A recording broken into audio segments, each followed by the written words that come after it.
Hey, you. Yeah, you. Are you data-driven? Sure you are. 'Cause you're the silo-busting, business-growing, question-asking, control-taking, fast-moving, IT-transforming, lover of all things digital. You're hybrid multi-cloud and wowing the crowd. DaaS, PaaS, SaaS, you love every stack. You've awakened the data visionary within, and you have the guts to turn your vision into reality.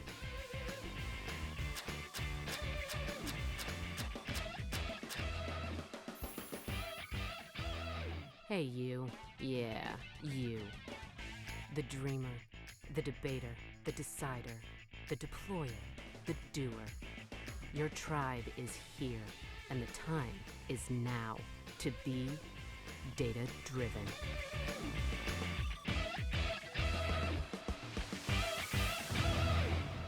Please welcome NetApp Chief Executive Officer, George Kurian.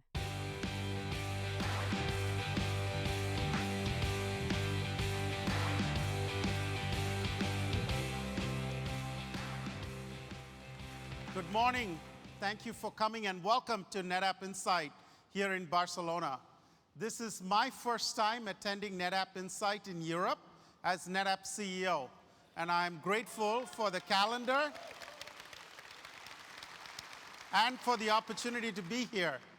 Barcelona is a city that has many fond memories, particularly because it was the first place that my wife and I traveled to together 17 years ago. And so I'm really excited to be here back in Barcelona. The world, NetApp, and Insight have all changed tremendously over the last few years. And there is enormous opportunity, and we're excited to share that with you. We have a packed agenda on how you can accelerate your business with data and how we at NetApp can help each of you make a difference. Before I begin, I wanted to encourage all of you to join the conversation this week, and we have a special incentive for you to do so. For every tweet using hashtag NetApp Insight, we at NetApp will give $1 to an extraordinary organization called eLearning for Kids.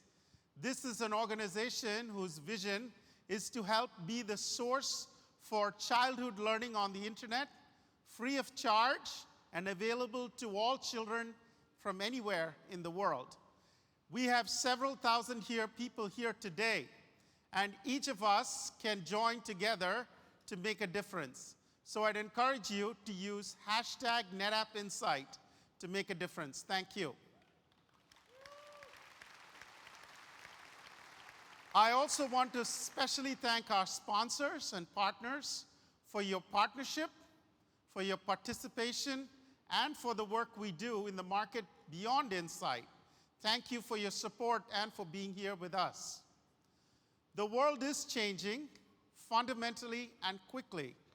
Major shifts in the global economy, demographic changes in virtually all of the advanced countries, as well as the rise of the empowered consumer and the pervasive availability of a variety of new technologies are causing increased competition for the two most important aspects of a business: customers and talent. The speed and size of the change is increasingly causing to be clear winners and losers from these changes. Winning firms, winning cities, winning industries, and winning countries, and the converse also being true. In terms of technology, pervasive mobility with 5G connectivity is empowering consumers all over the world. 3D printing, AR and VR, together with robotics and automation, is transforming manufacturing. Massive cloud computing with large data sets and sophisticated artificially intelligent software techniques are transforming every industry around the world. And you have to respond fast, both to take advantage of the opportunities that are being created, as well as to protect yourself from being disrupted. Technology is also changing us as humans. And we have an increased responsibility to be good stewards of the powerful technology at our fingertips. And you will hear more from a speaker this morning on that very topic. Digital transformation is the response to the disruptive forces that are being created. Digital transformation is simply the use of digital technology to radically improve the performance of a business by either reimagining it in new digital ways, by increasing its reach to reach new customers, or optimizing its operations. And it is at the top of more than 70% of CEOs' agendas these days. The impact and pace of adoption of digitization can vary and does vary by industry. But there is no question that in every industry, those that are adopting digitization are increasing their opportunity, and conversely, those that are not are losing. Data is the digital business. If you think about it, a digital business is a combination of data about your customers and about your business, and software. Data is the fuel of a digital business, the oil of the digital world, and software is the engine that transforms that fuel into business opportunity. And it is therefore no consequence that digital success requires a data-driven approach. Let me repeat that. Digital success requires a data-driven approach. Let me give you an example. In the automotive industry, you see proof of the transformation of the automotive industry in the news every single day. Just this month, for example, a new entrant to the automotive industry, Tesla, surpassed the creator of the internal combustion engine, Mercedes, in car sales in the United States for the first time. And you saw news that Volkswagen is partnering with Microsoft to build cloud-connected cars.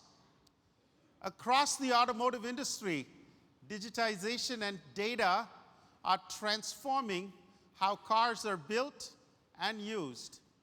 In car development and production, the use of digital modeling and visualization techniques, together with automation and robotics, are fundamentally changing manufacturing and design as we have known it.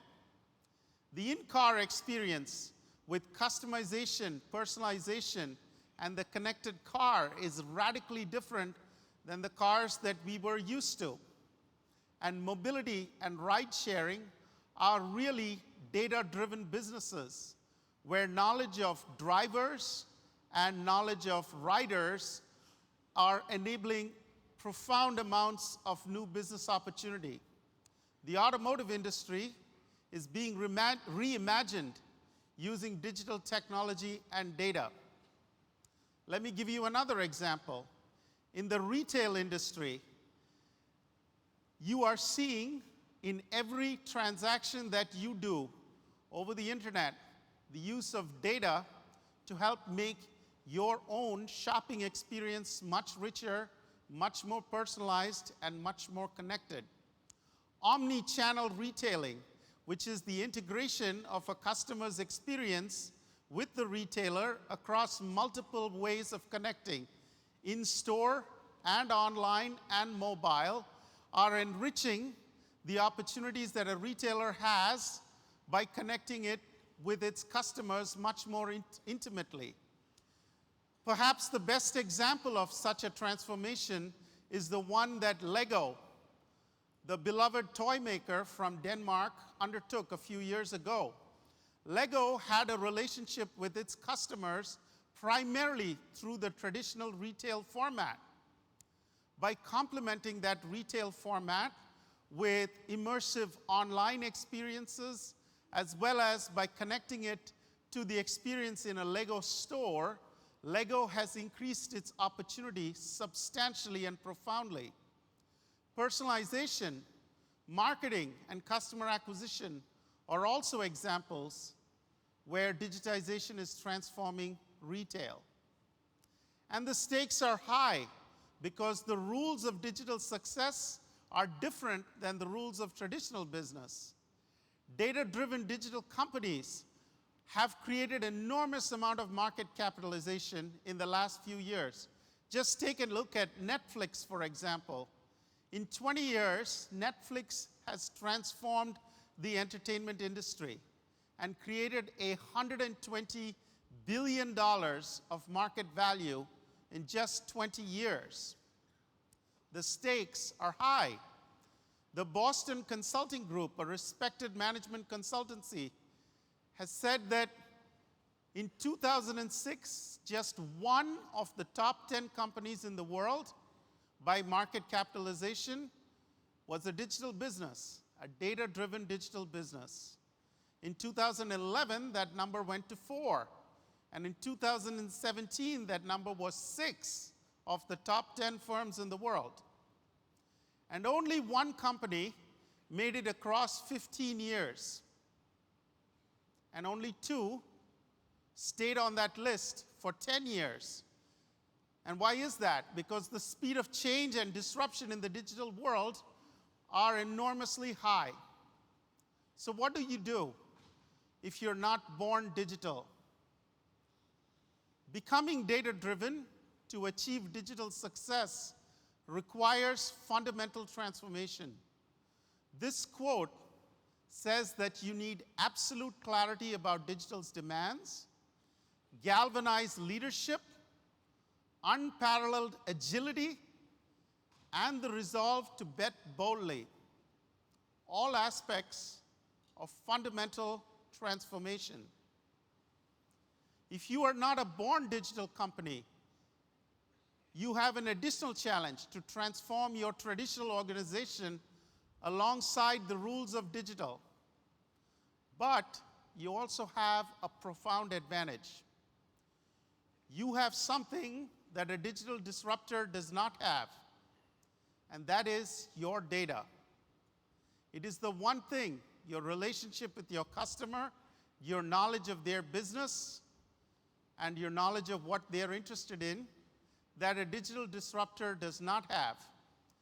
And how you use that data and leverage it as a key asset to help you propel your business forward is a cornerstone of how you make progress in the digital world.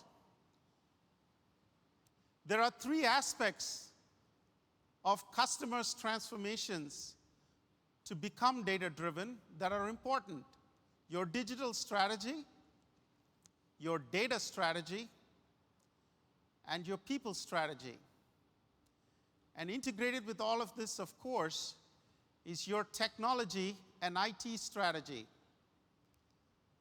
And let me tell you a little bit more about that. Digital transformation requires IT transformation to accelerate the delivery of new services, to optimize the cost of doing so, and to increase the percentage of IT budget on innovation.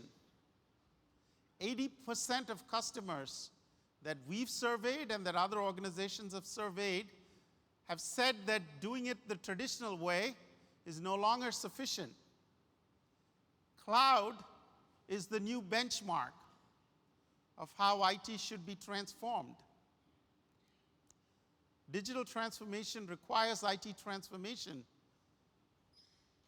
Speed is the new scale. In traditional businesses, scale, the size of the physical business, was an enormous advantage. If you think about an extraordinarily successful company like IKEA, the Swedish furniture maker, they have grown from 1943 to 2018. In 75 years, they have built 300 stores worldwide, and last year had 936 million visits. That's about 300 million unique customers coming to IKEA stores all around the world. That's an example of scale in the traditional world. If you compare that, Fortnite, the multiplayer game, has reached 125 million customers in just 8 months. 300 million in 75 years, 125 million in 8 months. Speed is the new scale. It's the engine of competitive advantage in the digital world. And simplification and focus are the way to get to speed. This in turn implies that hybrid multi-cloud is the de facto IT architecture because it focuses IT on where IT does things best and simultaneously leverages innovation that's available around the world using industry standard container and microservices technology with Kubernetes and Istio as the multi-cloud, cloud-native control plane. And for the data layer, data is the lifeblood of the digital business and traditionally has been siloed along system and functional silos. Consolidations into data warehouses or Hadoop data lakes no longer meet the needs of the real-time business. And there are new requirements, data sources in every part of your business, new data types, and a broad movement from batch to real-time processing. All of this requires you to think about moving from data centers to data fabrics, from fragmented systems that silo data to an integrated fabric, to simplify and integrate your business and its data across locations, across different types of data and processing types, and across applications, to give you a consistent set of data services across the choice of hybrid multi-cloud environments. And let's hear from a customer who's doing this very thing. Media and entertainment is the most digitized and data-driven of all industries. And I'm excited to introduce a leader in media and entertainment that's truly a data company. And what's more is they use their data to bring an enormous amount of happiness to the world. DreamWorks is a leading creator of global quality family entertainment and created beloved movies like Shrek and How to Train Your Dragon.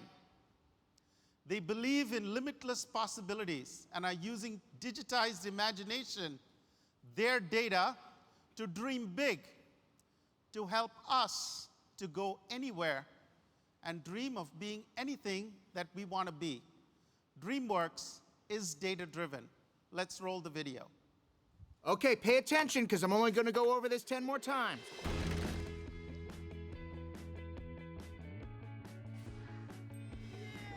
At DreamWorks, our ultimate goal is to create worlds that audiences have never seen before.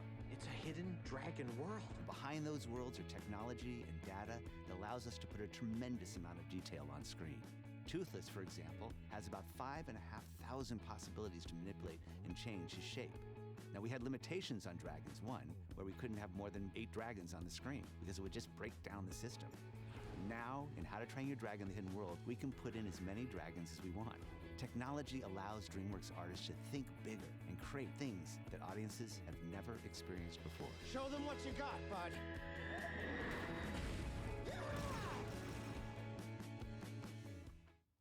To tell you more about the DreamWorks story, please join me in welcoming Senior Vice President of Technology Communications and Strategic Alliances for DreamWorks Animation, Kate Swanborg.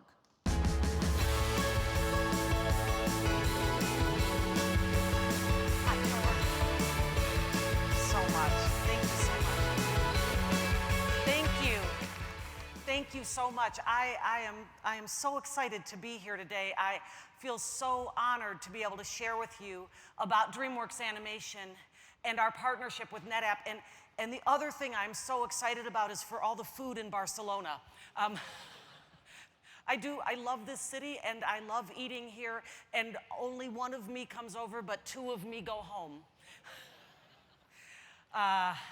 It is so amazing to look at that imagery that you just saw and to realize that every single thing you saw on screen right there was crafted from the ground up. Every scale on the back of the dragon, every hair on Hiccup's head, every cloud in the sky, every drop of water, every single one of those things was designed intentionally, thoughtfully, inside the computer. Every one of them was crafted with a geometric model and then shaded and textured and finally composited. Every character that starts with an exoskeleton model is given an inverse kinematic skeleton and muscular deformation system. Every single element that you see on film gets crafted inside the computer. You see, our films are an hour and a half long. That's 90 minutes. They run at 24 frames a second. That's 130,000 frames. Each one of those 130,000 frames goes through 12 unique creative processes before it's finished. And so by the time that we are done making just one film, just one movie, we have crafted 500 million digital files. 500 million digital files per film, keeping in mind that our business objective is to release 2 films every year. They take 4 years to make, so we can't make them one after the other. We have to be in simultaneous production. We can often have as many as 10 films in active production. 10 films in active production is 5 billion active files being worked on in a hybrid cloud platform in which any artist can access any file on any film at any time. DreamWorks Animation is known as storytellers. We're known around the world as making great movies. But behind the scenes and under the hood, DreamWorks Animation is a digital manufacturer. We make data. That's what we make, and it's what you watch in the movie theaters. Because when was the last time you saw a film on film? It's been a while, hasn't it? Do you even remember what the flicker looks like? It's been some time because most movie theaters around the world have what in them now? They have digital projectors. And do you know what a digital projector is showing you? It's showing you our data. They've downloaded it with a security key. You see, our movies may be amazingly entertaining, but the foundation of them is data. So data management and data services are critical to DreamWorks Animation. And that's why we've chosen NetApp, because they are the data authority. DreamWorks has been using NetApp solutions on every single one of our CG feature animated films for over 2 decades. And NetApp technologies are still the foundation of our feature film pipeline infrastructure. Furthermore, we believe in NetApp's vision and their trajectory toward a seamless integration of on-premise and cloud data services architectures, essentially crafting a data fabric that will allow us to make better business decisions. DreamWorks has recently expanded our relationship with NetApp into a co-engineering partnership.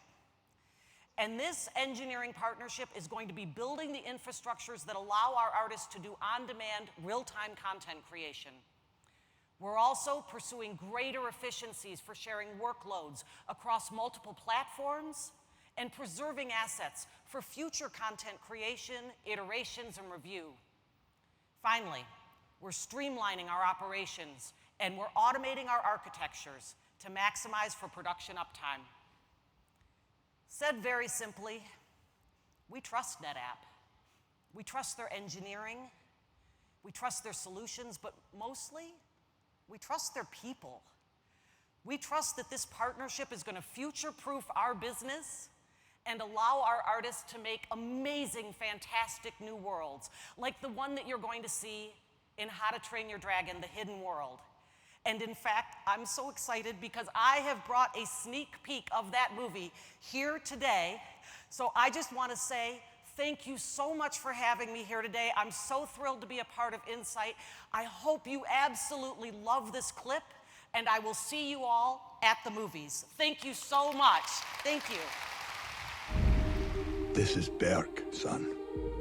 It was the home of your grandparents and their grandparents before them. But out there, beyond the edge of the world, lies the home of the dragons. And I believe it's your destiny to one day find this hidden world. You do know my leg isn't a chew toy, don't you? Is this what you want? Yeah, go get it. How am I supposed to get down? Hey, bud, wait up. Well, I started out all alone. He's not the only one. I'm learning to fly, Another night fury. but I ain't got wings. It's more like a bright A light fury. Yeah, yours is better, probably. Well, the good old days There is an armada with enough cages for all of our dragons. may not return. This is a new kind of enemy. We need to find the hidden world. I will destroy everything you love. Toothless, And no! the sea may burn. You're nothing without your dragon. If Grimmel succeeds, there won't be any dragons left. And it's up to us to put an end to it.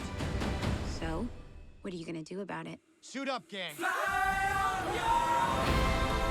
We have one shot at this. You brought a baby to a battle? I couldn't find a sitter.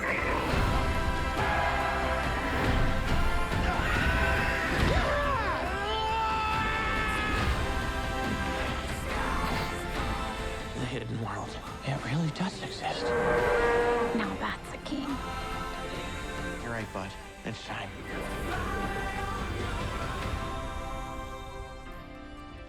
Well, look who it is.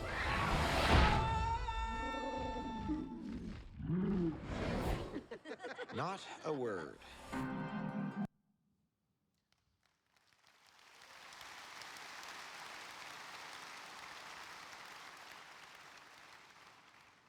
How cool is that?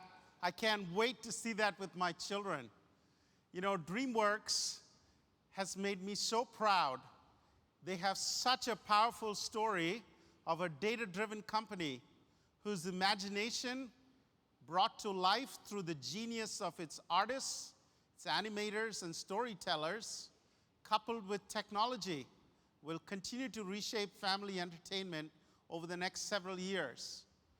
We are at NetApp so excited to be a part of their journey and honored that DreamWorks would trust us to help them make progress with their business. You'll hear more from DreamWorks and NetApp tomorrow on the technical side of the partnership. Data-driven for human benefit. You'll hear more on that same topic from our next speaker. How will your enterprise change the world with data? And what will that world look like 5, 10, or even 50 years down the road? For a fascinating perspective on the technology and data-driven future, we invited futurist, humanist, and author Gerd Leonhard to share his perspective. The Wall Street Journal has called Gerd one of the leading media futurists in the world. He is listed by Wired magazine as one of the top 100 most influential people in Europe.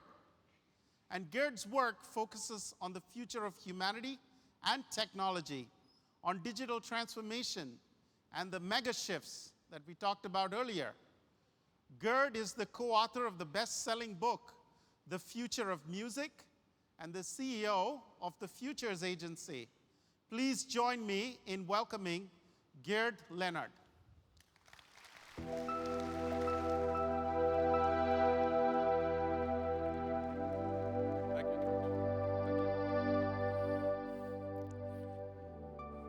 Hola, buenas, bonjour, guten Tag, grüezi. Great to be here with you today. So, a futurist, what is a futurist? Am I going to predict the future and tell you what's going to happen? I think I'm going to go a little bit easier on this in terms of the overall scope of things. I think it's very important that we understand the future. And the most important thing about the future really is to observe it, to take a look and see what's going to happen next. And one thing that occurred to me in the last 5 years, we're going into a fully digital world everywhere, not just our mobiles, but absolutely everywhere. Our cars, our media, our transportation, our banking, our dating even. I'm not going to mention more of that. Humanity is going to have changed more in the next 20 years than the previous 300 years. And why is that? Because technology is no longer going to be just here. It's going to move here and into my virtual reality, into my body. You heard about the experiment with the CRISPR baby, the human genome-edited baby, just a couple of days ago.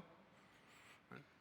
Technology is no longer going to be outside. Like, this is already our external brain. And for some of our kids, it's their only brain. So everything is in here, but imagine if I can connect to the internet directly. I mean, what a great idea, and also kind of what a crazy idea. I mean, talking about data, how much data can a human eat and consume? So I like to say that science fiction is becoming science fact. And just the last 10 years, I mean, now we have robots that can do the gardening. We have robots and machines that print retinas in a dish. We have 3D printers that print houses. We have machines that we can talk to, well, kind of talk to. We have machines trying to serve us food. And this is my favorite. In Japan, we have burials, funerals for robotic dogs. I think it would be a stretch to say that would be normal in Spain, but science fiction is becoming science fact. And here are, the trends, of course, you all know, you're in this business. The trends that we're seeing are data is the new oil. Data is becoming the most powerful driver of the world. Everything is moving into the cloud. Music, films, healthcare, banking. Everything is connected, the Internet of Things. Artificial intelligence, quantum computing, and blockchain, 3D printing. It makes your head spin when you think about this. Data is the driver of all of those things. And here's the interesting part. I think it could be amazing if all that stuff actually works, which is now starting to happen. Could also be a little bit scary. But think about this for a second. Is the world only, for us, does it only consist of data? That's an interesting question. I'll go more into depth on this one. There's further things that interest us apart from data. Because think about, for example, the medical field. We're witnessing in the next 10 years the convergence of biology and technology. I mean, this could be amazing. All the information from our DNA, from our data, from our biomes, combined with putting that in the cloud, hopefully a safe and secure cloud, to compare with others, and then have an AI, an intelligent machine, look at the patterns. That could be absolutely amazing. We could save millions of lives and, of course, increase longevity. Whether we have to live forever, different discussion, but, data is the new oil, AI is the new electricity, says Andrew Ng from Baidu. And I think the Internet of Things is the new nervous system. McKinsey says that's a value of roughly $100 trillion value shift in business. So it's a great business to be in. It does have various things we have to consider. What happens as a result when the world becomes essentially a giant algorithm? And I think about this and I'm thinking, okay, really what's happening is that we're overlapping with technology. We're increasingly connecting with technology everywhere. It's funny, a couple of years ago, I was with my younger son. I was in Tanzania and Zanzibar, and we're sitting on the beach, and I think this was the first time in his life where he didn't have the internet, because he was jamming wildly on his mobile phone because the music wasn't working. He didn't realize that the music is actually in the cloud. No internet, no music. You know, we get very much used. I think many of us, we may think of ourselves as the last people that know what offline actually means. Huh? It's more like a mental state now. It's funny, I work a little bit for Swiss tourism, and I suggested to them the other day that we should have a campaign that says, welcome to Switzerland, welcome to boredom. You know, to disconnect, to have an offline luxury. But here's the question I have for you. How far should we take this? Should we become technology because, you know, we're going to be faster and cleverer and more funny, we can recite from anything, we can, you know, we can do without sleep, maybe? Become superhuman, is that a good idea? Who does not want to be superhuman? Should we not converge and become really strong? I mean, let's be honest about this. What we're doing with data is we're building an intelligence. I call this a meta-intelligence. The intelligence of the intelligence. Cars, retail networks, factories, logistics, supply chain, ERP, anything is going to connect in the cloud. That's a giant, you know, global brain, you could say. Here are some numbers. 14.4 trillion on the Internet of Things, 15.7 trillion gained through artificial intelligence, mostly China, North America, and Europe. And here are the companies who are running the show. The top 20 internet companies or digital companies in the world, they have tripled in value. The top 4 of those companies have more money than the GDP of France. They could buy France, basically. Not that they would, you know, take that as a serious idea, but hey, you know, we're talking about a huge amount of power. These companies are more powerful than oil and gas and banking or military ever. That's a good thing in many ways. In other ways, we have to think about what does it mean. It could be heaven, like this, where we can touch, you know, get superpowers. Or it could not be heaven. It could be more like hell, where the machine is shooting us down every time we turn around. There's a machine that does a better job. The radiologist is replaced by the machine. The driver is replaced by the machine. The pilot is replaced by the machine. You are replaced by a machine programmer. Is that actually going to happen? Is that hell realistic? Do we really have to think about this, the machine kicking us out, so to speak, from the process? Like many cities in the US, you know, if you want to date, I mean, I'm married, but I'm thinking about, you know, what you would do. So you don't get a date unless you use Tinder, right? Because that's how it works. You know, that the machine has replaced the actual thing that we used to do. Let's talk about what that means for humans and machines. Because I think that's an important discussion to have. This digital Gerd here, if you know what I publish on social media, do you really know me? You know a little bit of what I do. When we talk, 0.4 seconds gives you a lot more information than watching 100 hours of my YouTube video about me personally. How computable are we as people? Are we just data?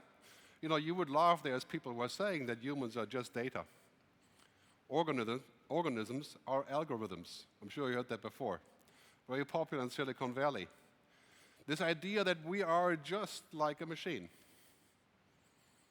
I think here in Europe, many places around the world, we think a little bit differently. You know, we're humanists, basically. Especially here in Catalonia, of course. Thinking about, you know, how much do we believe in technology? And the answer, I think, is quite clear. All of us really are believers in technology in some way. That's why we're here. But let's think a little bit further than this. Machines are very good at this. Zeros and ones. This is what machine intelligence does. It reads us, it reads information, it scans us, it makes a digital copy of the data. The 100 million data points that you have on Facebook is very, very deep stuff. But is it actually you? Is the digital copy actually you? Many people are jokingly saying that Facebook or Google knows more about us than our husband or our wives. But only in the sense of data. You know, if you search for best weather in, in the winter or so, then of course a machine knows that. But what do you really mean? What are you really looking for? Machines are this, and humans are different. Humans are what I call in my book androrhythms, not algorithms. Human things. Take a look at the human list here. Emotions, creativity, imagination, ethics, mystery, passion, compassion, values. Do you think a machine could acquire these? I think a machine could eventually learn to understand those so it can know when I am angry. But there's a very big difference between knowing if I'm angry or tired or whatever than to be angry. The machine doesn't exist. We exist. And should we ever build a machine that exists? I doubt that's a good idea. Can we use a machine that does all the heavy crunching and the number work? Absolutely, that's why we're here. Data-driven. But what is it supposed to do, that machine? When we look at people, our intelligence, when we talk about artificial intelligence, our intelligence is more like 8 different types. Here's just 4 of them. Emotional, social, intellectual, cultural, political, musical. There's lots of research saying that women have more emotional intelligence, which is why some people are saying that they're better suited for the future. That's an interesting point. We should think about that for a second. Emotional intelligence, we wouldn't even know how to define this. Remember 10 years ago, an HR person would say, any person that comes to work for us that's too emotional or too critical or has too many ideas, we don't want that person. It's a pain in the butt. Today, the number one thing that an HR person is looking for, guess what that is? Critical thinking, emotional intelligence. That's what our kids have to learn if they want a job in the future. So AI, I talk a lot about AI. This is really what AI is. It's a machine that can turn data, information into knowledge. Because now we have machines that are learning, so-called deep learning, cognitive computing, machine learning. All these terms mean different things, but I don't have the time to go into great detail here. But what we have here is machines that can actually do stuff without being programmed. They can learn. Do they learn like us? Absolutely not. I mean, a computer does go back to the memory and pulls out a JPEG. If you think of your wife, you don't go back here and pull out a JPEG, It's a little bit different than that. That kind of knowledge, clearly if we feed the computer all the information, would it have the same knowledge that we do? I studied philosophy a long time ago before I started music. So, interesting topic here. If you fed IBM Watson or any machine like this books, all of the entire library of philosophy, right now Watson reads about 1.2 million books a minute. So you feed all the books of philosophy into your IBM Watson. Does that make IBM Watson a philosopher? Is IBM Watson a doctor when it's read all the doctor reports? Is it a lawyer, a musician? Well, the answer is obvious. Not really. It's extremely useful, but it's different. It's a different kind of usefulness because data and information is not really knowledge or some basic knowledge. It's not understanding, it's not wisdom. That's what we do. Let's not confuse the world by saying that data is the most important thing. We're trying to get data to the point to where we can derive wisdom. That's our job. Do we want the machine to have wisdom? Well, a sort of basic wisdom like TripAdvisor, that would be interesting. Can't really call that wisdom by any stretch of imagination. But an interesting angle that helps us, of course, and a great example is what Jeff Bezos has been talking about for years. He loves to tell people how he relies on data. When it comes to important stuff, data trumps intuition every time. You've seen this. A couple of weeks ago, he said this: all of my best decisions in business and life I've made with heart, intuition, guts, not analysis. In other words, with the androrhythms, the human things. Now, if I were you, I would say, okay, Jeff, make up your mind. Which one is it? Well, the answer is clearly, it's both. We cannot just use data to make decisions because we would have an infinite process of debating with what's the best thing to do. That's called the intractable problem. Humans don't do that. Humans instantly come up with an answer that says, okay, forget it, I'm going to do this. It feels right. And I think we should retain that. We should not remove that because it may be inefficient or laborious. I think that's where our progress comes from. The biggest concern I really have about our future is not that machines will come and kill us or take our jobs or not let us back into the spaceship. Right? My biggest worry is that we become too much like them. We rely on the machines so much that we forget who we are. We say, what does the data say? Because I'm going to sit back and have the data come to me and the data decides. And pretty soon we have an AI president. Well, maybe we already have one, maybe. I don't know. I'm not going to further speculate on that. The bottom line, just great data and powerful algorithms are not good enough for the most things that we want to do. Having said that, the things that we want to do without great data and great algorithms would also be very difficult. Where does that lead to? Many people are saying this is really what's happening. Machines become smart, we have quantum computers that do our work, and then basically we become useless. Useless humans. Do you really think we're going to be useless because machines get smart, parenthesis? I very much doubt that. I think that could happen maybe in 50 years. We have, people talk about extinct jobs like accountants and fast food chefs and, receptionists, lawyers, doctors, futurists, of course, because the machine can predict the future much more accurately than I could ever hope to. This is really what's happening. Routine is ending. Anything that does not require human ingenuity, judgments, snap decisions, intuition, imagination, machines will learn. So that's financial advice, bookkeeping, driving a car, flying an airplane, to a certain point. McKinsey said in a big study just a few months ago that only 5% of all jobs that can be automated can be completely automated.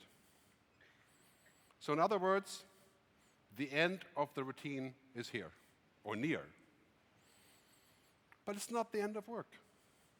Imagine if all of your routine that you do every day, if a machine or smart digital assistant would do all the work, booking travel, organizing, building an app, organizing traffic, and in a way, apps like Slack or so already do some of that, right?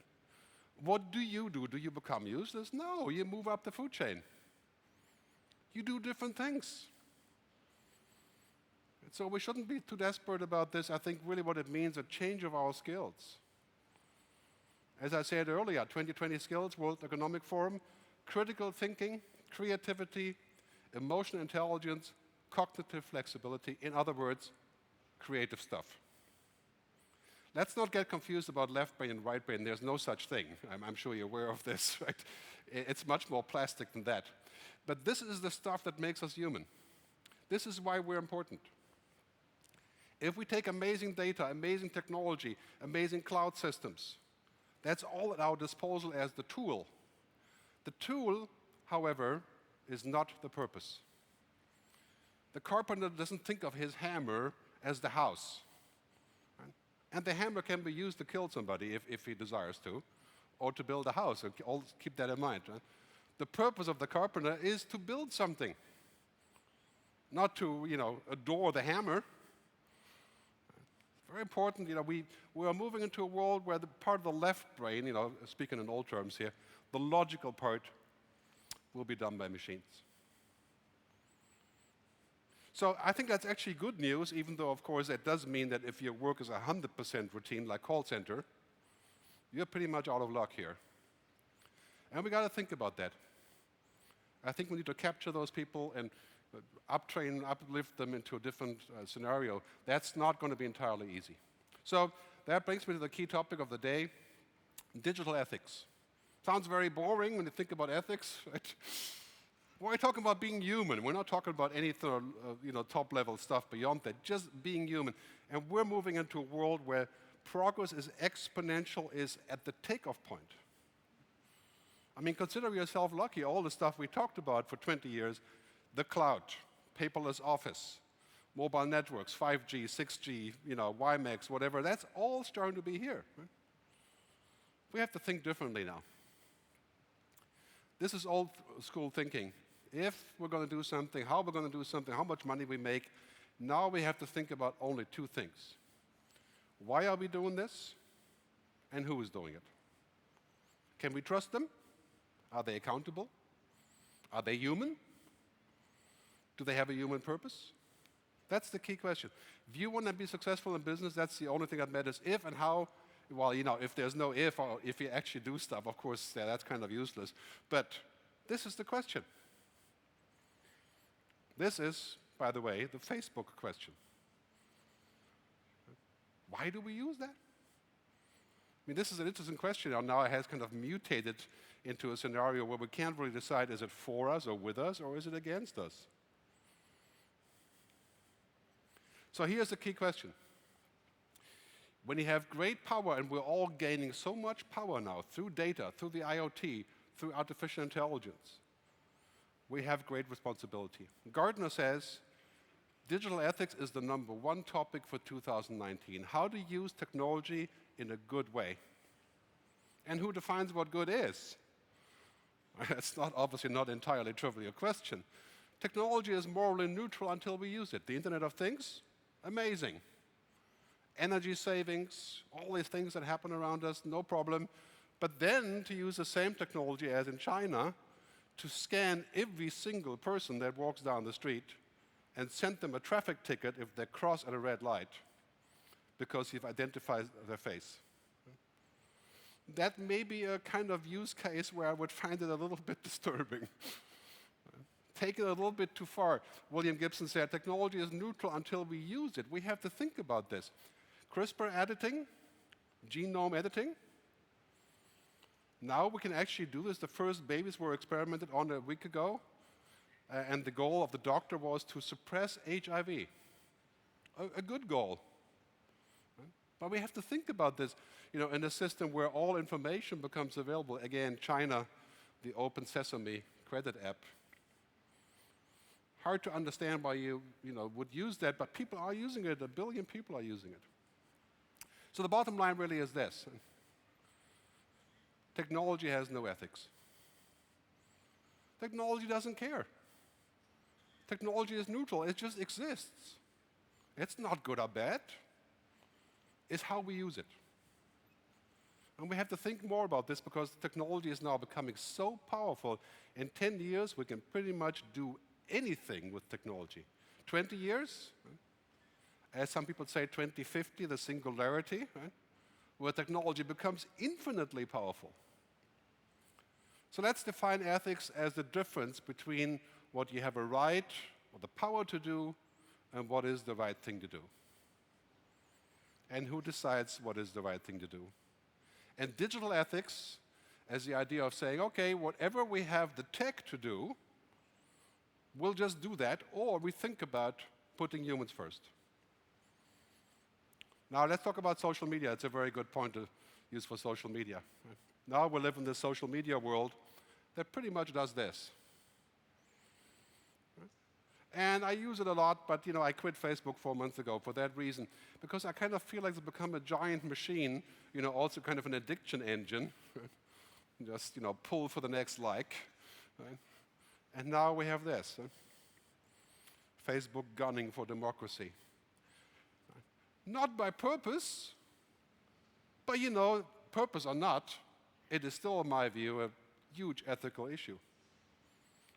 So, when we think about what we really want in life, we want other humans, we want relationships, we want experiences. And in psychology, they call that PERMA: positivity, engagement, relationships, meaning, accomplishment. That's what we're really looking for. That's what data has to do for us. In the end, that's really what we're looking for. I think we're going to face a future where we're going to go from data mining, which is the current social media, in many ways the current internet, you could say, right, to data mining with a Y. Okay. I think the GDPR, for example, it's a pain in the butt, of course, yeah? But it's better to opt in than to opt out.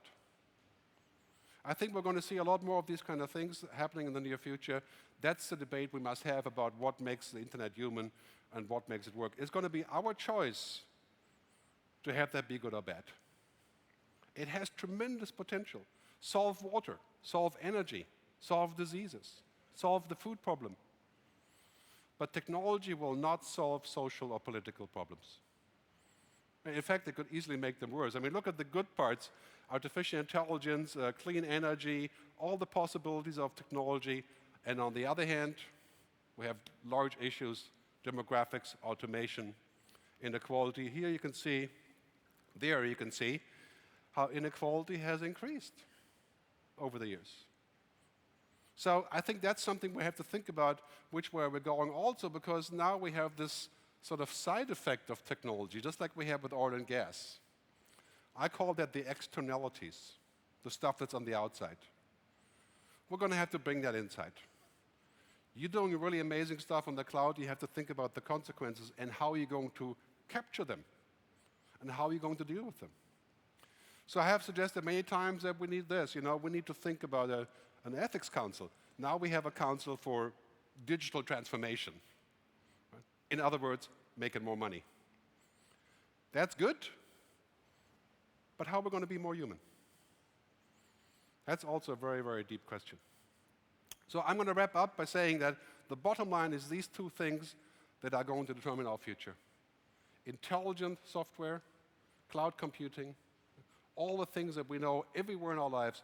And then there's the other part, the human things. We must keep those. So I want to sort of take the motto of the conference, data-driven, and add one thing on it: driven by data, defined by humanity. I think that's our future. Thanks very much for listening. I have my book. Thank you.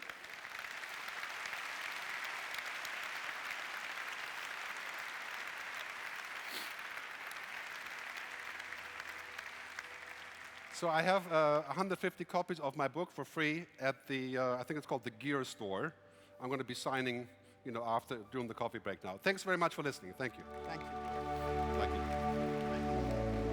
Thank you, Gerd. Thank you, Gerd. Gerd reminds us about the important responsibility that we have in a world where data and technology is pervasive. We need to make sure that the defined by humanity part of what Gerd talked to us about is ever present.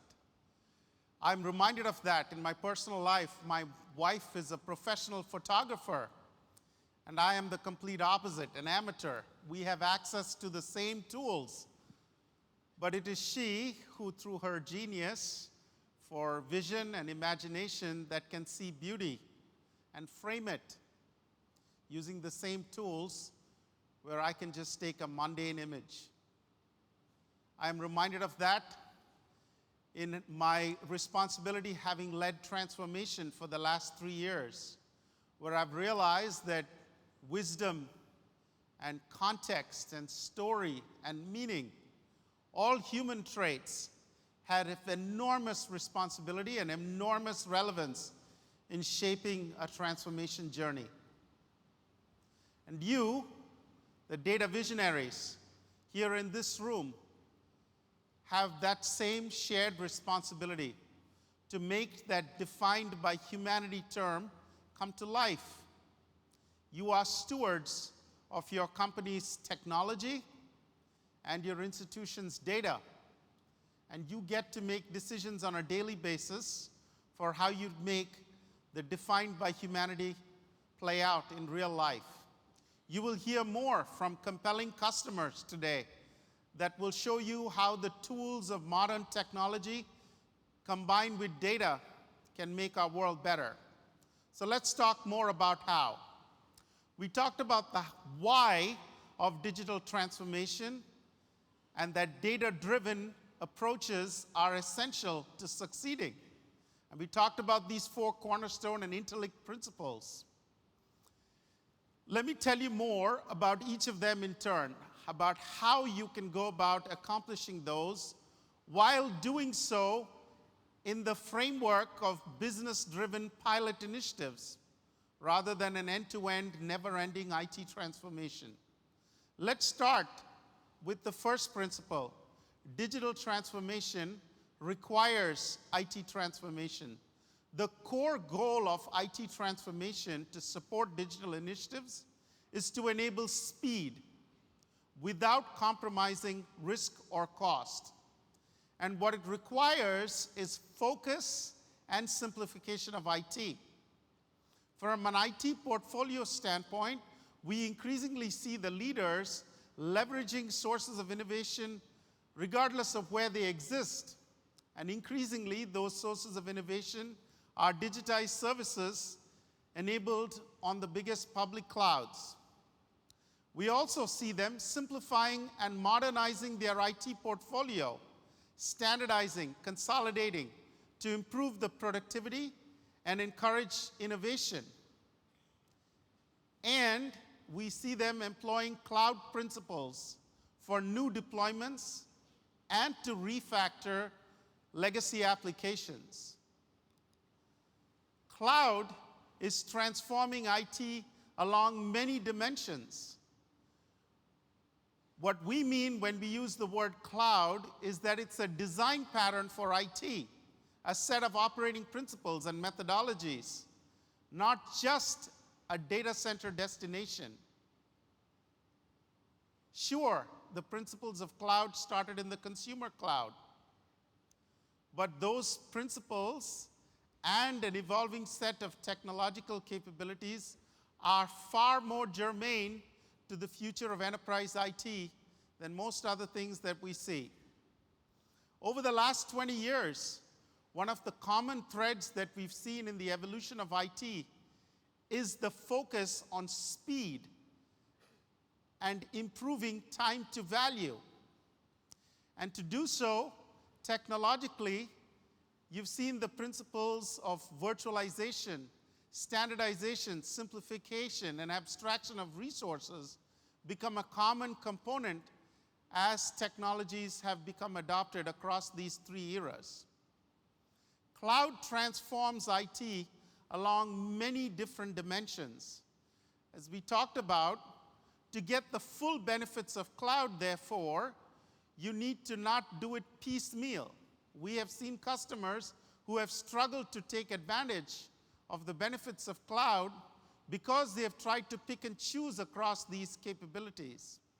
What you need to do is to consistently look at it across application development, technology and methodologies, different forms of infrastructure patterns, the way you think about your data, and the way you organize IT.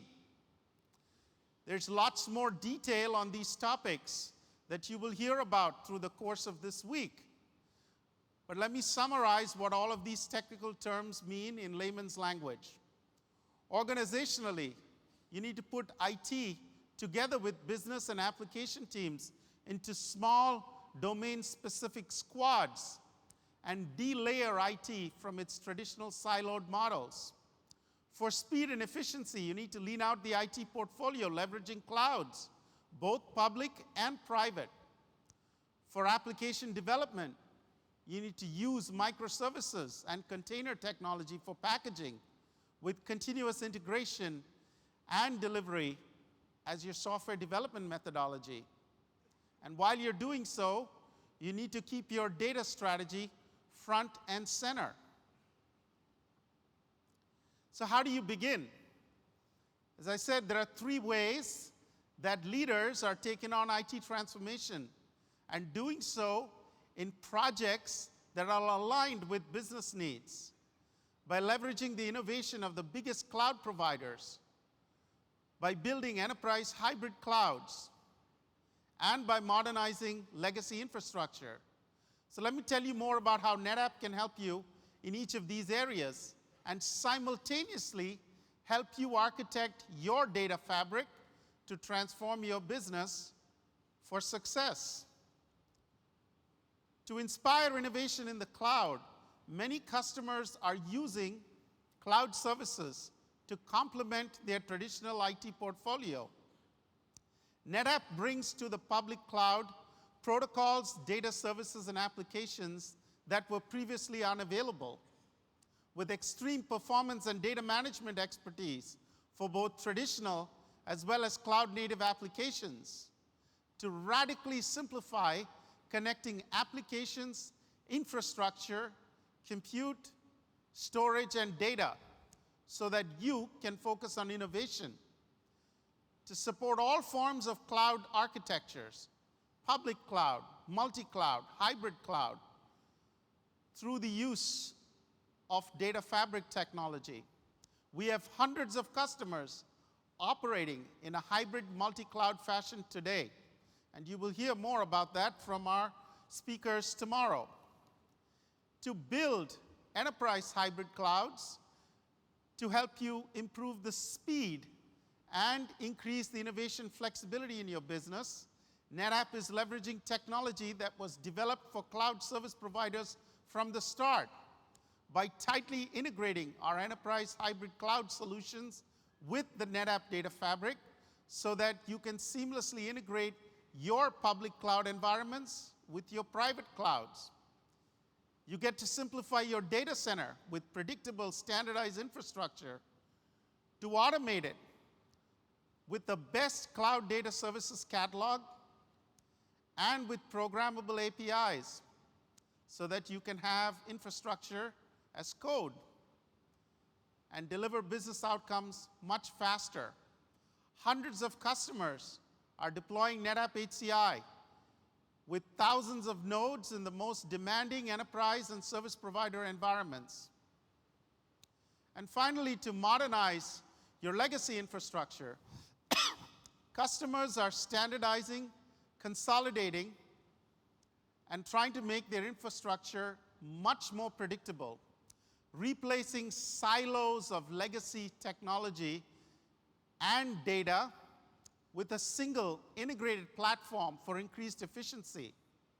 Today, that platform is cloud-connected flash, where NetApp, thanks to your choices and trust, is the clear market leader.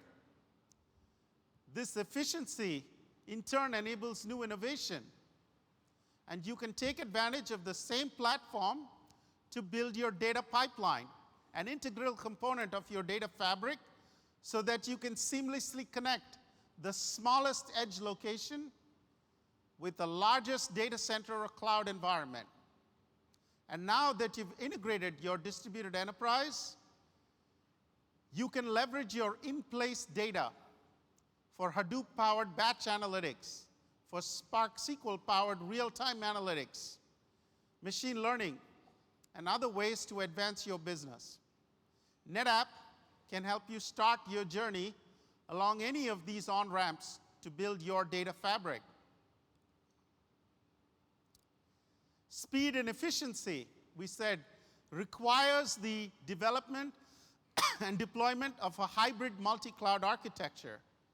Today, companies are looking to migrate on-prem workloads to the cloud, to develop new applications in the cloud, and consume new cloud services such as analytics and machine learning. But not everything moves to the cloud. We've seen that in information just available this past week, where the leaders in public cloud talked about the fact that hybrid cloud is the new reality. And fragmenting your data as you deploy hybrid cloud moves you backward. If you build the right data architecture, you can be data-driven much more easily. The NetApp Data Fabric is NetApp's strategy for simplifying and integrating the orchestration of data services across a range of hybrid multi-cloud environments, giving you a catalog of consistent data services for visibility and insight, for access and control, and for protection and security. The NetApp Data Fabric is built using technology that we've developed for multiple years, and let me tell you about some of that. What do you need to build a data fabric?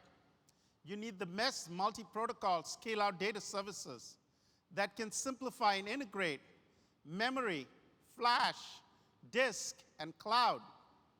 We give you that. You need that world-class software available as cloud data services on the world's biggest clouds, as standalone software for the smallest edge, as standalone systems, converged systems, and hyper-converged systems for your data center, with common APIs so that you can integrate edge, core, cloud together. We give you that. You need a really easy way to discover, protect, migrate, and monitor your data in this hybrid multi-cloud world. We give you that. You need connectors into all of the major application frameworks. We give you that. And you need to be able to quickly connect innovative new services to your data or bring your data to the next killer app. And you want to do all of that from a single pane of glass. We give you that. This year, we're taking Data Fabric to the next level, simplifying multi-cloud and hybrid clouds by connecting the world's biggest public clouds with the best private cloud built on our NetApp HCI solution. We'll give you applications, infrastructure, and data all connected with a few simple quick clicks. We created the NetApp Data Fabric vision 4 years ago. At Insight, we announced it. And we help you unleash the full potential of your data to enable all of the aspects of digital business transformation that you're looking for, especially to leverage your data for business advantage. The Data Fabric accelerates data-driven digital transformation. And you'll hear more about the business benefits from a customer today, and you'll hear more about the technology benefits with a real demo of the Data Fabric in action. From when we announced it 4 years ago, we worked really hard on the Data Fabric. And our vision and technology portfolio is so much richer today. It's also endorsed and integrated with the world's biggest cloud providers who see the benefits of working together with us to help you, our customers, achieve the full benefits and realize the full potential of data-driven digital transformation. To show you what all of that looks like, I want to bring up Anthony Lai, Senior Vice President and General Manager of the Cloud Data Services Business Unit at NetApp, to demonstrate the power of the Data Fabric in action today.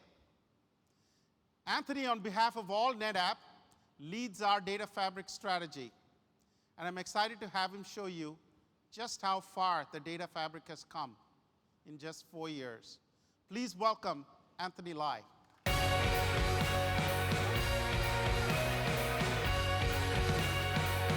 George. Good morning, everybody. It's great to have the opportunity to stand in front of you and share the work of a very large number of people at NetApp and third parties and the relationships that we have with our public cloud providers. So we all have a responsibility. We are, all of us, the custodians of our company's greatest assets, the data. And it's critically important for us to make that data available, to the business users, whether that's the lines of business seeking out new digital products or digital relationships, the data scientists, and of course, the application developers. So we believe that we have a pivotal role in establishing a technology, a set of services that all of you can consume, whether you consume them independently of one another or increasingly you consume those services collectively. Whether you're modernizing with Flash, building clouds with HCI, and connecting that infrastructure to the world's biggest public clouds.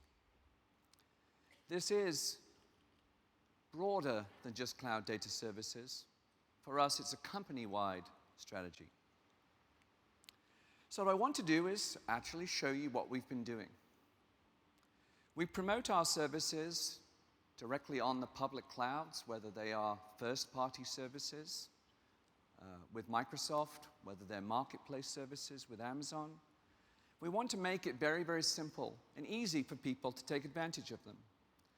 So by authenticating myself into Cloud Central, I'm given access to all of NetApp's data services. And very soon, I'll be able to go there and compose my own data fabric.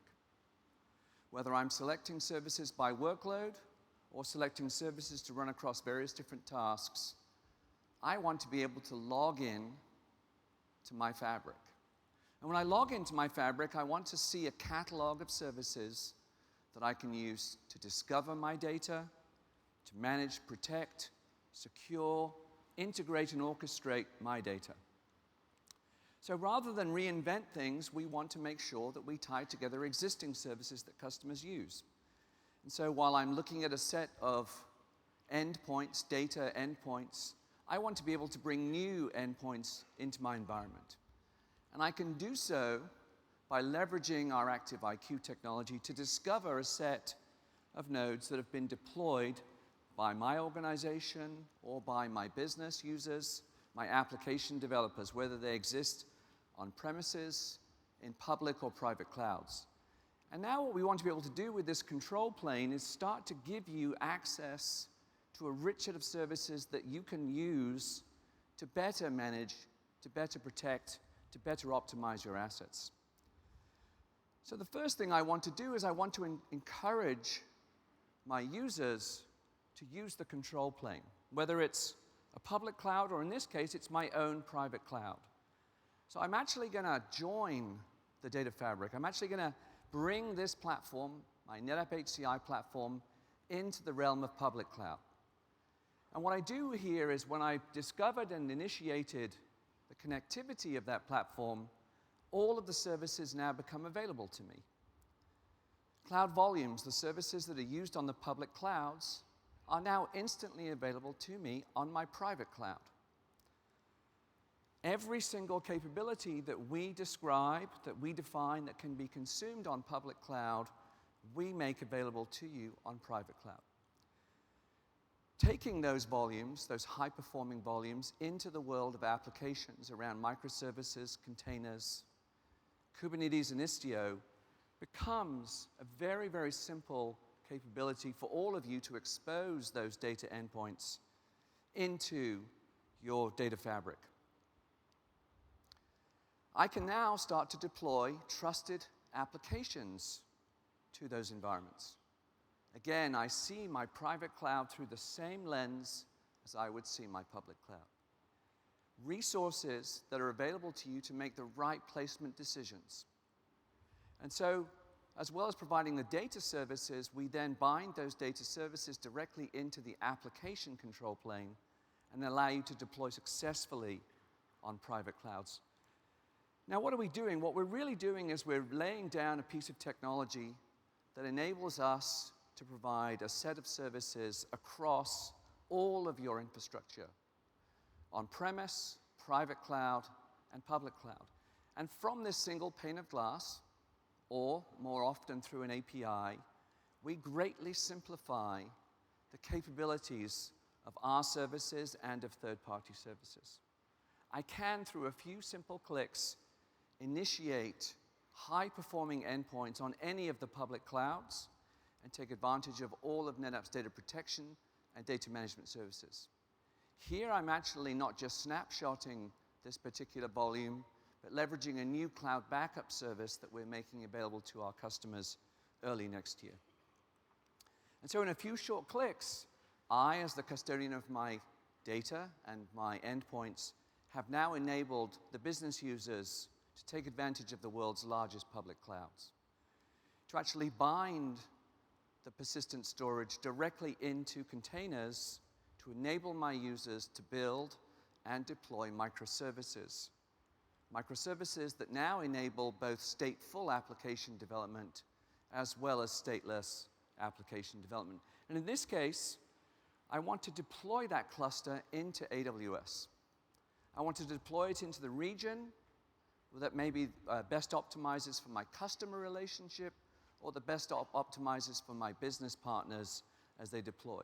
And I want to bind those volumes that I had built directly to that particular Kubernetes cluster. And now, as I deploy the cluster into the AWS environment, I can use Istio and start to create a service mesh that allows me to move my application traffic between the various different clusters. Again, those clusters could be running on public clouds, on private clouds, or on premises. So I'm actually bringing the traffic to the data wherever that data may reside. And I can deploy a set of trusted charts and services through the data fabric directly onto my platform.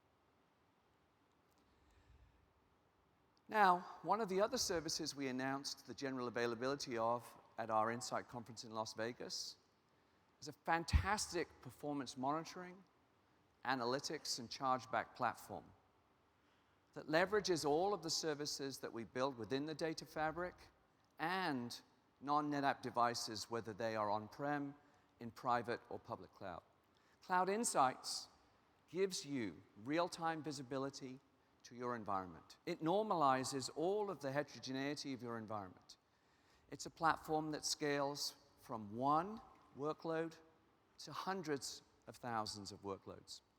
And so in this example, I'm just monitoring my particular hybrid cloud infrastructure. I want to know, as the IT organization, or increasingly as the site reliability engineer running the particular workload, that workload performs against the service level agreement that I've established with the business.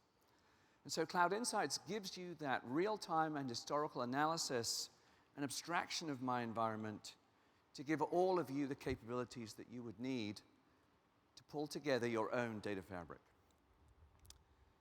We're very proud of what we've done, and it's a set of services that are available today, used by thousands of our customers, used by the public cloud providers, and increasingly we at NetApp see the private cloud as a further extension of that control plane.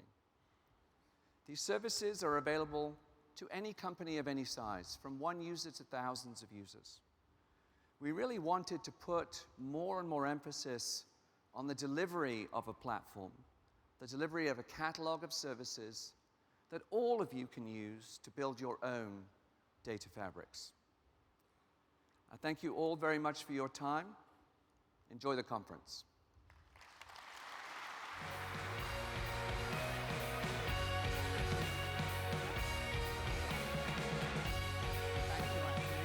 That was an awesome demo. I'm so excited at all the progress that we've seen over the last few years. You must admit that data fabric has come such a long way, not only in the richness of the services that we offer, but the capabilities that we have to integrate the world's best flash solutions, the world's leading hybrid cloud infrastructure, and the world's largest public clouds. Anthony, I'm just curious, what of all of the innovation that you showed today is available today, and when's the rest coming? You know, we have, over the last 4 years, George, as you said, put a large amount of investment into the delivery of these services. And many of those services, Cloud Volumes ONTAP, Cloud Volume Services, Cloud Insights, our Cloud Sync technologies, all of those services are generally available. We're introducing new security services, backup services, and orchestration services throughout the remainder of our financial year. So you'll see us push more and more of these services, like our Kubernetes service, out to our customer base continuously. Services will be announced and released almost every month now between now and year end. Thank you so much. Thank you. That's so exciting. We are so honored and proud to be able to have the data fabric available to all of you. You know, we talked about the world being hybrid multi-cloud. We talked about the fact that you want to connect applications, infrastructure, and data together. We talked about the fact that you want a consistent catalog of data services between public cloud, hybrid cloud, private cloud, between edge, core, and data center. And in all of those cases, what we told you is what we are shipping and making available to you today or in the very near future. We talked about the on-ramps to the data fabric and your data-driven journey. Our next speaker is a very special customer who knows what it takes to be data-driven and who is digitizing biology and fostering precision medicine. Dr. Hákon Guðbjartsson has over 35 years of experience in software development and was instrumental in the launch of the first web-based personal genomic service. He is the lead architect of many software systems, including the highly scalable database system based on a genomic ordered architecture and a novel query syntax. His organization, WuXi NextCODE, is building a global platform for genomic data that Dr. Guðbjartsson is instrumental in helping create and develop. Over the past few years, WuXi NextCODE has amassed the world's largest database of human genome sequences.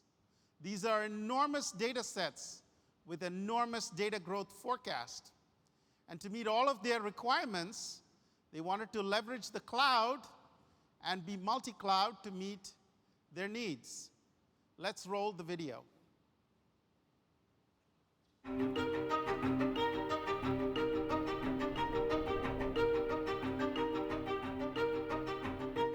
At WuXi NextCODE, we like to call ourselves the Internet of DNA. We are based in China, Reykjavik, and Cambridge, Massachusetts, and we have the biggest genomic data sets in the world. If I would compare my DNA with your DNA, we would see 5 million differences. The challenge is to take a data set of 5 million to figure out what are the differences or the mutations that are important.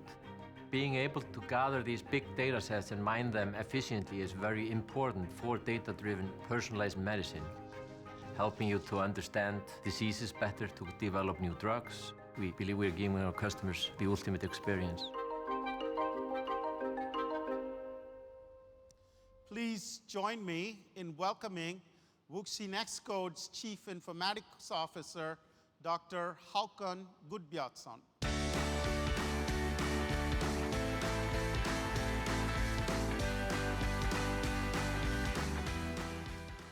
Thank you. I'm very happy to be here in this great venue and be able to tell you about our company, WuXi NextCODE, and the field of genomics that we are working in.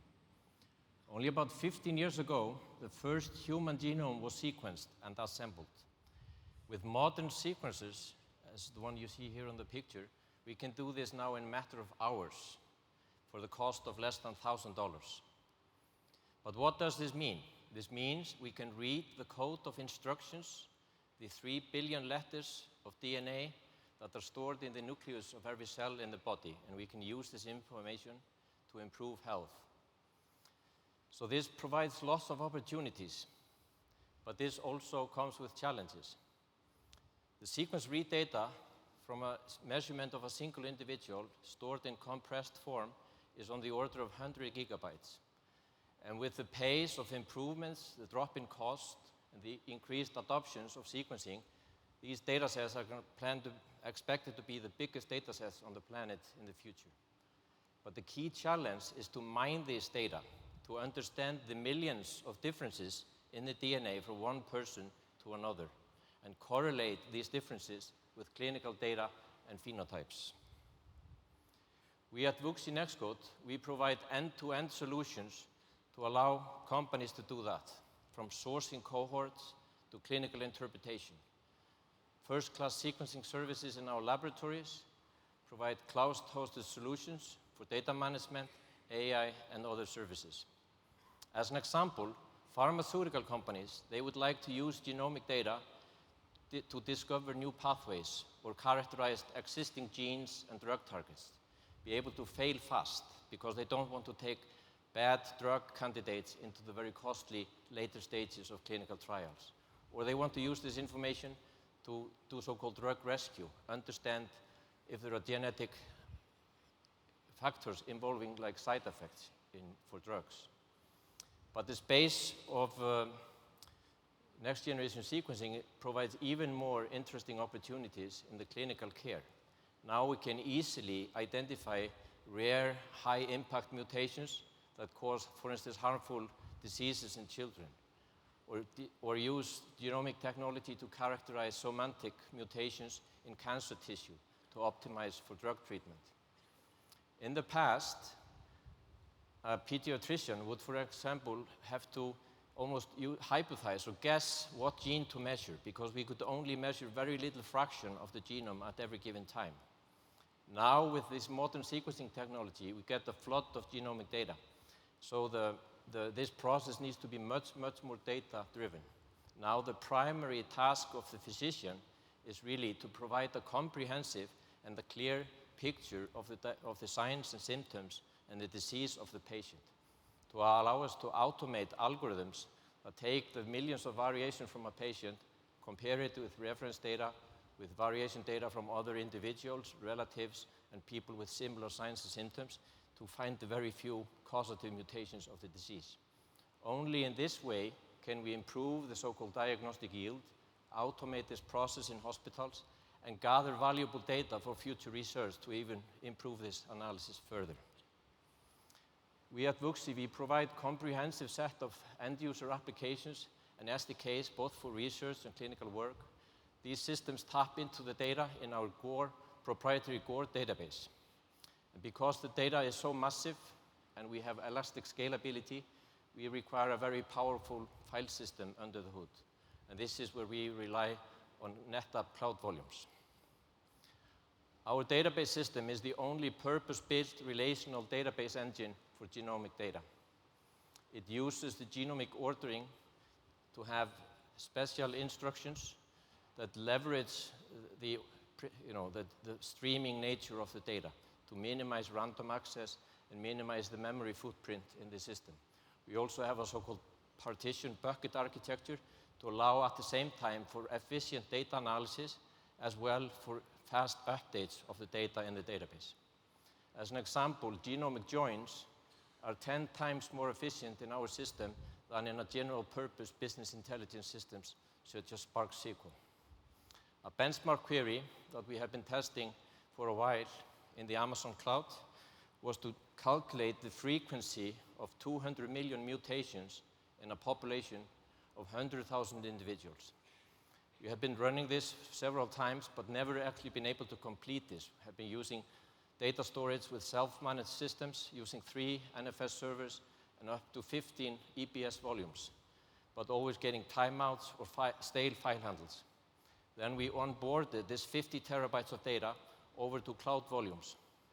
The onboarding process was actually very smooth. We managed to onboard the data in less than a weekend, and when we ran the analysis for the first time, it completed in less than 45 minutes.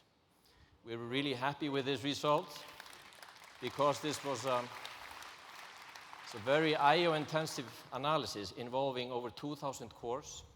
And just to give you a sort of feeling for the scale of this analysis, you can think of this data as a matrix of 200 million times 100,000, essentially 20 trillion cells.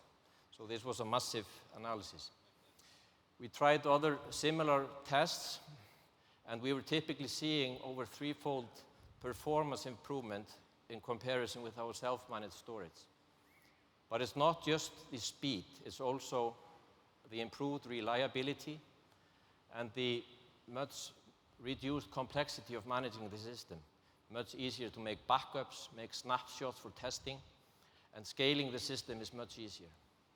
And best of all, this solution is available in all the major clouds, Ali, Amazon, Azure, and Google, so we can provide the same solution wherever our customer wants our system to deploy it. To conclude, we at WuXi, we provide solutions to help companies that want to improve health through the use of genomics.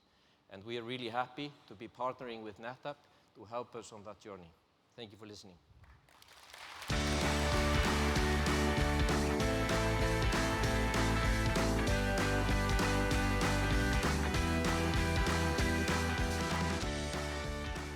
Thank you, Hákon. Gerd talked earlier about defined by humanity and driven by data, using data for human good. WuXi NextCODE is a perfect example. The ability to interpret human genetic information holds the promise of doing everything from predicting which drugs will work on a particular individual to identifying a unique individual's predisposition to disease. And what fantastic results they've achieved. Scaling from 40,000 genomes to 1 million genomes using NetApp Cloud Volume Service. I want to thank the WuXi team for trusting NetApp to be a partner in the amazing work that they're doing. We are so excited at the work we're doing with all of you. And I want to take a minute here at the start of Insight to just say a real special thank you. We're excited about the momentum we're seeing in our business because you, our customers, are choosing NetApp to enable your digital transformation. Your trust in NetApp has made us the #1 all-flash array vendor, the #1 provider of branded storage operating systems worldwide, the #1 in storage and device management software, the #1 fastest growing integrated and certified reference system provider, and #1 in so many markets in Europe and around the world. And the only cloud data services company that all of the biggest cloud service providers in the world have chosen to partner with. I want to thank you, our customers, for the trust you place in helping NetApp enable your data-driven digital transformation. Data-driven organizations build data fabrics. You heard from DreamWorks, whose imagination gives us wings to take us places that we've never been. Imagination has no limits, no boundaries. It can start anywhere and go anywhere. And DreamWorks data, which is their imagination captured in digital form, must be free, not constrained by systems and firewalls and data centers and silos. We are working with DreamWorks to help them build a data fabric that brings their imagination to life, to take them and us to places that we've never been. WuXi NextCODE is using the full power of the human genome to improve the human condition. And they're already taking advantage of the data fabric to make a major difference in the world today. The companies that will lead tomorrow are the ones who get started today. Remember that we said that speed was a cornerstone rule in digital business. And so the people who will lead this wave of transformation are those of you right here in this room. Not all digital transformation initiatives involve reinventing the business or the industry. Having led transformation for NetApp, I know personally that even small initiatives can have remarkable impact, like an unexpected scene in a DreamWorks movie. The companies that will lead tomorrow are the ones who get started today. And all of you has a role to play in shaping your company's digital future. The executives, you are responsible for leading digital transformation, for shaping the data-driven strategy, and fostering a data-driven culture to enable all of your employees to have the tools and the data and the insights to make the right business decisions, to take your business forward. The architects in this room, you are designing a hybrid multi-cloud integrated data services architecture to enable your organization to become truly data-driven. You are designing data fabrics. The application developers, you're putting data at the center of your next killer app. And for the IT practitioners, you are looking to simplify, integrate, orchestrate, an ever-increasing range of data while supporting an ever-increasing range of applications and business needs. You are building and operating data fabrics. We have awesome solutions, developer tools, and hands-on learning forums, as well as spotlight sessions tomorrow that get you a lot more detail about our technology. And together with our partners, we have so much amazing stuff at Insight Central. I encourage you to go there. Wherever you are on this journey, whatever role you play, leadership starts now, and NetApp can help you. How exciting it is that we can all together help define the future. Have an awesome Insight. I'm so honored to be here with you and have you here at our event. I hope this next year is the start of a really exciting data-driven journey together with NetApp. Thank you. God bless. Have an awesome holiday season.